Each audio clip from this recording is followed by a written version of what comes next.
আমরা সকাল থেকেই ময়মনসিংহ ৪ সদর আসনের যে অধিকাংশ কেন্দ্র আমরা ঘুরে দেখেছি এবং সেখানে আমরা একটি বিষয় লক্ষ্য করেছি যে প্রতিটি ভোট কেন্দ্রের যে ভোট কক্ষগুলো আছে সেখানে মাত্র বিএনপি এবং জামাতের এজেন্ট রয়েছে, জামাতের যে প্রার্থীরা রয়েছে তাদের এজেন্ট রয়েছে। এর বাহিরে কিছু কিছু জায়গায় অন্যান্য যে প্রার্থীরা আছে তাদের এজেন্টকে আমরা পেয়েছি এবং ময়মনসিংহ জেলার যে 11টি আসন রয়েছে এর মধ্যে ময়মনসিংহ সদর 4 আসনে সর্বোচ্চ সংখ্যক 9 জন প্রার্থী প্রতিদ্বন্দ্বিতা করছেন, কিন্তু ভোট কক্ষে সেখানে তারা সবাই আসলে ওইভাবে তাদের যে এজেন্ট তারা নিয়োগ দিতে পারেনি।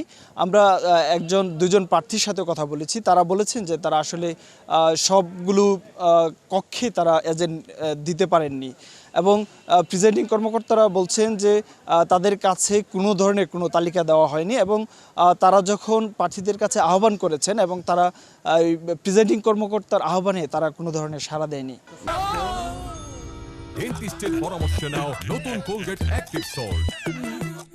আমাদের প্রতিটা বুথেই দাঁড়িপাল্লা এবং ধানের শীষের এজেন্ট আছে। আমাদের 7টি বুথ, 7 জন করে ওনারা এজেন্ট দিয়েছে। এর বাইরে হাত পাকা মার্কা ওনারা 4 জন এজেন্ট দিয়েছে, 4 জন এজেন্ট অলরেডি অবস্থান করতেছে ভিতরে।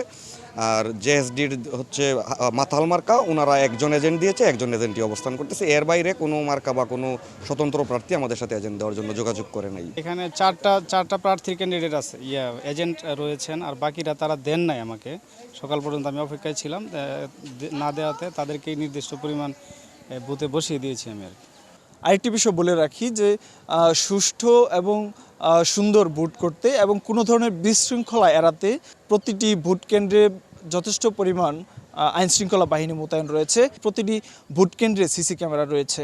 আমরা এখন পর্যন্ত ময়মনসিংহ জেলায় কোনো ধরনের কোনো বিশৃঙ্খল কিংবা অপ্রীতিকর কোনো ঘটনা আমরা খবর পাইনি। নাজমুস সাকিব, চ্যানেল 24, ময়মনসিংহ।